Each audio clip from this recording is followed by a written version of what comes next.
யோர்தான் நதி உன்னை தடுத்து நிறுத்த இடம் தராது.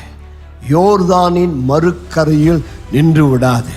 இஸ்ரவேல் புத்திரன் 2.5 கோத்திரத்தார் ரூபன், காத், மனாசே அவள் யோர்தானுக்கு மறுக்கரையிலே நின்று விட்டார்கள்.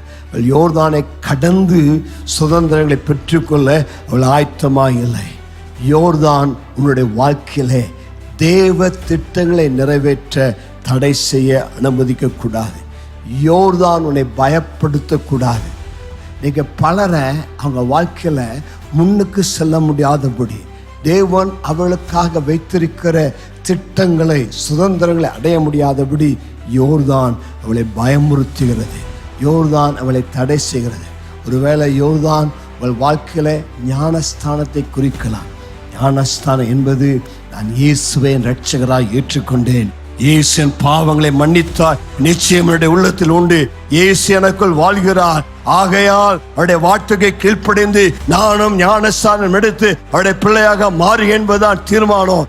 உடைய குடும்பம், உடைய சூழ்நிலை, உடைய பெற்றோர், மற்றவர்கள் உனக்கு தேவனுடைய திட்டத்தை நீ கீழ்ப்படிய தடை செய்ய அனுமதிக்காதே. This is your time.